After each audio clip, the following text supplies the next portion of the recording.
Today, the public consultation is to listen to the general public, including both the Chinese-Canadian community and non-Chinese Canadian community, about what they think about the historic wrong that the provincial government did to the Chinese community. Laws have been passed by the powers that be to discriminate against the Canadian Chinese and other minorities in a legal fashion.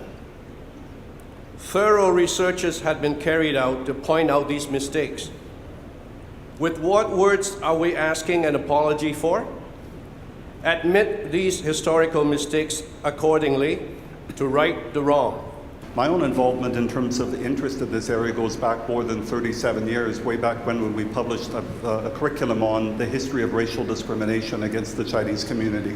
That was actually published way back in 1977. And I remember that once we published it, the first workshops we did, some school districts actually decided to boycott them, because the whole issue of talking about the history of racial discrimination in our province somehow was seen as not a positive thing to do in terms of building esteem and building a sense of pride in our province. And the reality is it's just the contrary, that if we don't face the reality of our history, then where do we go? I believe if you can put the wrongdoing and also the apology into the history lessons or maybe in the social study of Canada, and that will make it very meaningful, and then I believe in the future this will never be happen again. As a 17-year-old student, I believe it is absolutely necessary for students to be more educated and aware of the country's history. I would like to see the apology and acknowledgements of the historical wrongdoings in school textbooks.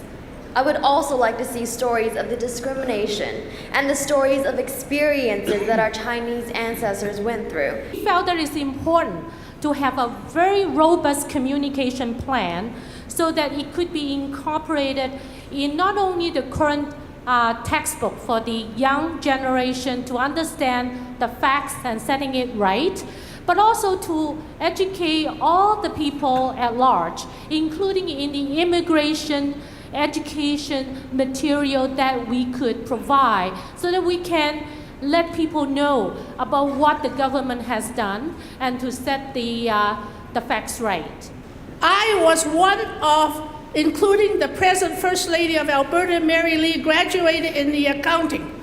The counselor, Mr. Moore, says, no, you're third generation, but we cannot get you a job because you're Chinese. Our birth certificate is not Canadian. Our birth certificate is Chinese national only, subject to deportation. My family, third generation, my brothers of 7, and my parents of 10 were subject to deportation. It was prepared for us to leave because we are not Canadian. Do you know that? Do you know how we fought with integrity, hard work, proof to the Canadian society we Chinese are good citizens? The BC Treasury has been unjustly enriched by close to $9 million. An apology must acknowledge the wrongdoing and injustice, be redemptive to the giver, healing for the receiver, and include an ample measure of best efforts restorative justice. We want to listen to them. How do we going to address this issue? How are we going to deliver our apology motion? And what are the legacy efforts we should leave behind for our future generation?